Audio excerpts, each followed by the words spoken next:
My name is Jonathan Ross McMurdo. I'm 17 years old and I'm from Branson, Missouri.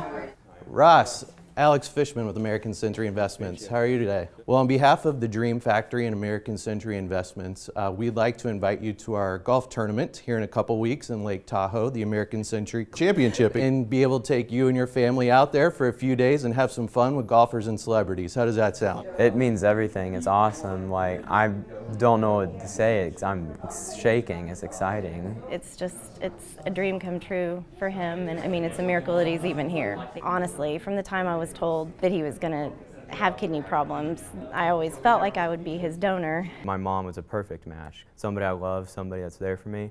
That's just made it a whole lot easier. I didn't do anything that any other mother wouldn't do. You know, I told him, you know, if he needed my heart, he could have my heart, you know.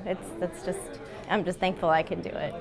So I did not suspect anything, but I'm glad this happened.